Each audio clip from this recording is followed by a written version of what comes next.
urgent. The FSB in Chechnya has turned into a blazing inferno. Night drones tore apart an impregnable district. Akhmat was hit by a strike from iron birds. Kadyrov's men are fleeing in panic. A drone Armageddon. Drones are tearing apart Russian oil refineries, ports, and energy infrastructure. Shock. The Moscow region has plunged into darkness. Moscow is next to be cut off. The Ukrainian armed forces are breaking records. November has become the month of mass destruction of Russian oil refineries. Russia is sweating on the edge of an energy abyss. The occupiers' shadow fleet is under attack. Tanker after tanker is going to the bottom. The front, energy sector, logistics, everything is collapsing at once. Drones, explosions, I'll tell you all the details in a moment. Hello, this is Ukraine Today. I am Victoria Panchenko, bringing you the latest events.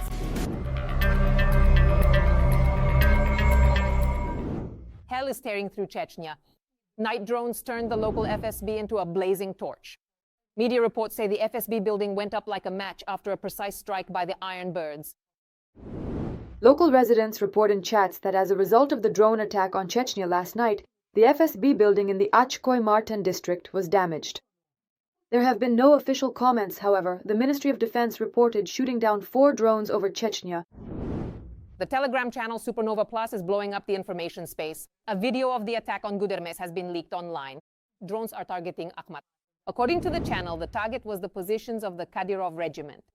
The Ministry of Defense once again reports 45 drones shot down, including 4 over the territory of the Chechen Republic.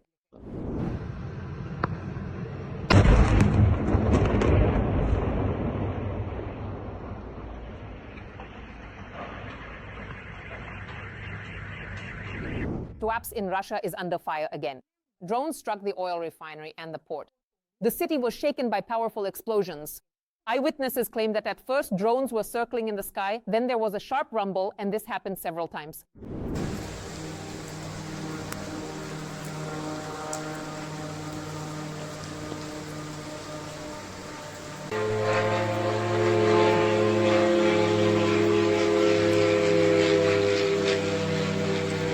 It was also tense in the Oryol region. According to local authorities, fuel and energy facilities caught fire in the Livensky district. Governor Andrei Klitschko stated that the fire was the result of a UAV attack. Look closely, that's already undeniable chemistry. It's truly burning brightly. I don't quite know how they manage that, but that's happening today. Oh, just look at it. It's absolutely blazing with intense heat.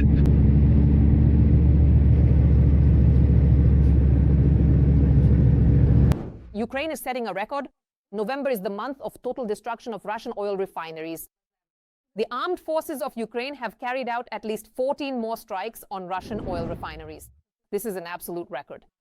Another 4 attacks targeted oil storage facilities in Black Sea ports, paralyzing shipments in Novorossiysk.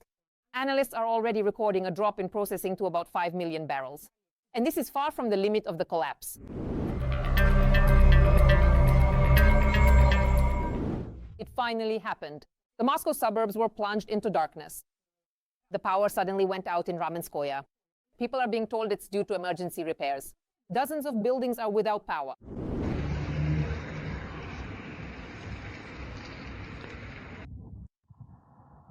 This is a real disaster. Cars are lighting the way. That's a paid parking lot. Where's the light? No, none at all. Even the car alarm is off without power. No, really, nothing's on. And here, there's none at all. Unbelievable.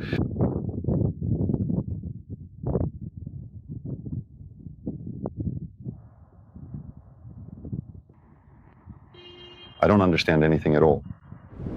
Russia's energy collapse is becoming a reality. The director of the Energy Research Center, Alexander Karchenko, states, the south of Russia is already 60% closer to large-scale blackouts. When we actually take out the high-voltage substations that allow electricity to be transferred from one district to another, there will be outages in the southern district, more intense than in Ukraine. Moscow is the next target. Military expert Roman Svitan warns the capital could be shut down by New Year. He explains that around Moscow, there is a so-called energy ring which supplies the city. There are 8 technological corridors there, and one of these corridors, the so-called eastern one, was hit. If the same pace of strikes continues, in a month to a month and a half before New Year, we could shut down Moscow. Every Every voice matters. Join our community, support independent journalism and help us bring you the truth from Ukraine. Become a member of Ukraine Today. Join us now. The Russians are in a panic. New Year in complete darkness. The hysteria is reaching even Moscow. The Ukrainian armed forces continue to strike at Russia's energy sector, destroying facilities in response to the occupiers' acts of terror. The likelihood of prolonged blackouts is increasing rapidly. Russians' holiday risks becoming black in the literal sense. Watch the details right now. The Ukrainian armed forces greatly increasing the number and effectiveness of strikes on Russian targets on energy facilities.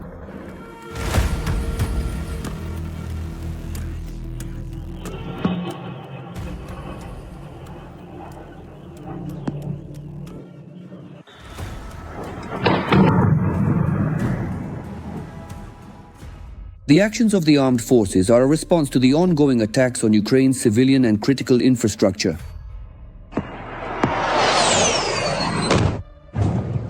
In order to somehow bring this war to a stalemate, to turn it around, we need to learn not only to repel attacks, not just stopping the enemy at the front line, but also hitting their logistics and taking down their aviation. That's why it's necessary, and I'm not even talking yet about the need to strike at Russia's military-industrial enterprises and energy system. By trying to leave Ukrainians without electricity, the Russian dictator is condemning millions of Russians to a dark and cold winter. Millions of Russians. If they threaten a blackout, for example, in the capital of Ukraine, then the Kremlin should know there will be a blackout in the capital of Russia.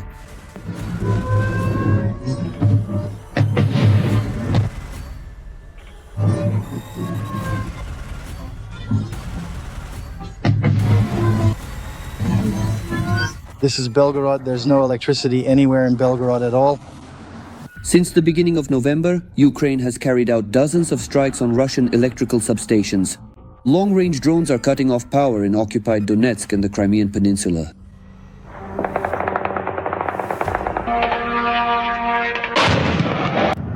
Charge your phones just in case.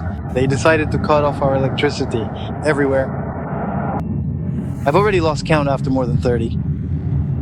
Cha Kaluchskaya, 32, darkness, and then it kept going. Darkness, darkness, darkness.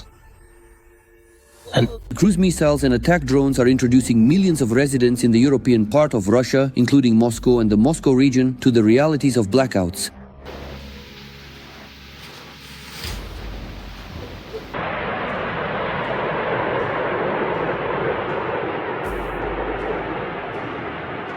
In addition to Ukrainian weapons, we must not forget about the supply of Western arms, which Ukraine has also recently begun using to strike. This refers to the vast and expansive landmass that constitutes the sovereign domain of the Russian Federation, stretching across Eastern Europe and Northern Asia, encompassing diverse landscapes and numerous regions, all unequivocally recognized as Russian territory.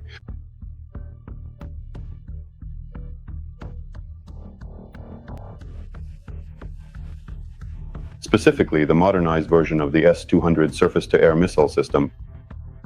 Before the onset of winter, Ukraine possesses a wide range of powerful long-range weaponry. Bark, Peklo, Polyanitsia, and FP-1 rocket drones, as well as Flamingo and Long Neptune cruise missiles, can reach the largest Russian cities, including heating and power supply facilities in Moscow and St. Petersburg. With consideration for the climatic peculiarities of the Russian Federation, taking into account the tactical and technical characteristics and the armaments of Ukraine, the Russian Federation is in for a harsh time, a winter both in the literal and figurative sense of the word. First and foremost, these are the thermal power plants and other production facilities that sustain the livelihoods of large Russian cities.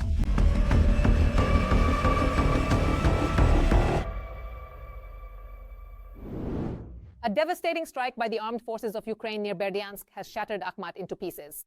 Russia's shadow fleet is sinking under drone attacks. Russian tankers are sinking and partisans are blowing up railways in the Berdiansk region. All that's left of Putin's logistics is rusty dust. The frontline Armageddon for the occupiers is only accelerating. And there's more to come. Greed that has shortened the lives of Russian occupiers. Near Berdiansk, during a special operation, Chechen Kadyrovites were sent to the afterlife, according to the main intelligence directorate. Ukrainian partisans discovered that Don Don's valiant looters had set up a scheme to sell the railroad ties they had stolen. The bearded men were selling diesel fuel at the same spot on the highway near Berdiansk. That very spot became their mass grave.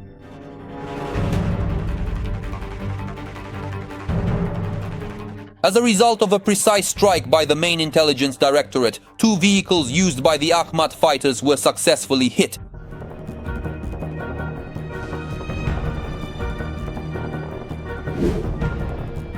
This past weekend, Vladimir Putin also reportedly lost track of 2 significant tankers from his clandestine shadow fleet.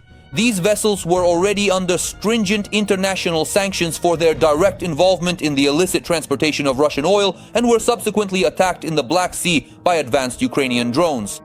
Sea baby.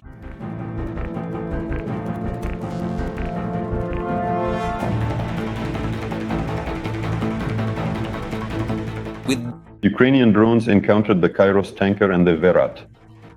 That's how it seems. The incident happened near the coast of Turkey, but in neutral waters, so there can be no claims against us. How did it happen? It is mentioned that these were SBU drones. Sources mention this. But the sources, it seems, are not ordinary, but very special because they also leaked the video. And this aggressive and provocative attack on Russian, well, de facto, not de jure, but de facto Russian tankers, which are vital for global energy supply, will undoubtedly have simply incredible and far-reaching consequences. We, in fact, have decisively decided to implement our own comprehensive and stringent sanctions on this critical and escalating issue. We are attacking not only Novorossiysk, not only Tuapse, but also accordingly those tankers that are transporting oil. Specifically, not transporting, but were transporting. Russians will find no peace, neither at sea nor on land. In fact, the armed forces of Ukraine are giving the occupiers no respite on any section of the front without exception. Ukrainian border guards shared a video report on the work they have done. Their drone operators destroyed enemy shelters, communication equipment, and UAV control antennas in the north, in the Slobozhansk direction.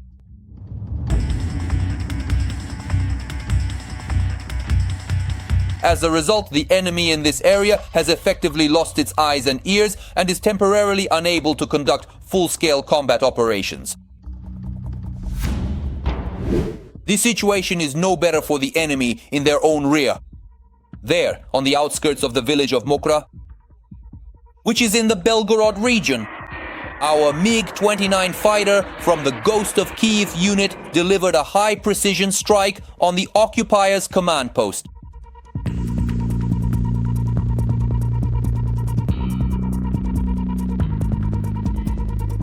The Kremlin won't admit which of the Russian generals was hit by the Ukrainian fighters' strike.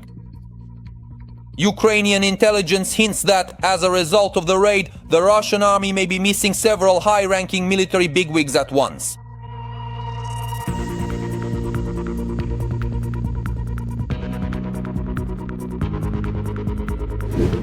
However, the Russian army continues to put on a brave face in a losing game and is desperately trying to prove to the whole world, and it seems to Putin himself, first and foremost, that the so-called special military operation declared by Moscow is going according to plan. So, following the good old tradition, Russian flag bearers tried to raise their tricolor over a building in Vovchansk, as if to say the settlement is already under the occupiers' control.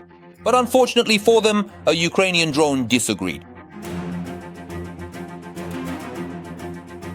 We are sending a message to Vladimir Putin, and not just to Vladimir Putin, that all his stories about everything going according to plan, and that he is in a state of permanent calm, and that nothing affects him, well, his assessment of the situation is a bit off.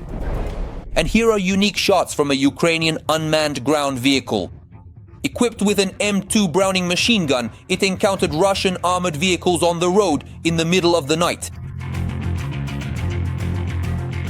For the occupiers, the encounter was a complete surprise, and for the crew of the MTLB and the armored vehicle itself, it was their last combat mission.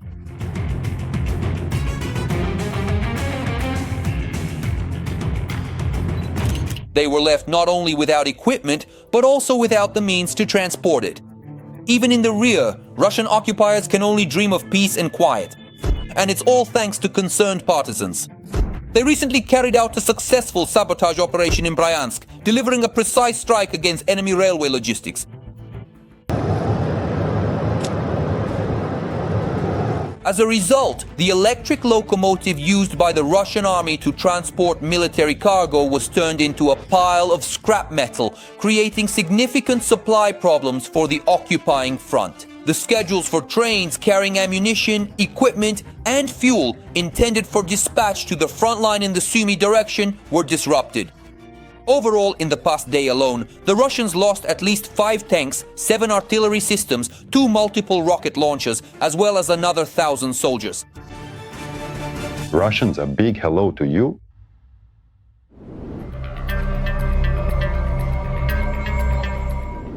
And what do you think about the possible blackouts during the holidays in Russia, especially in Moscow?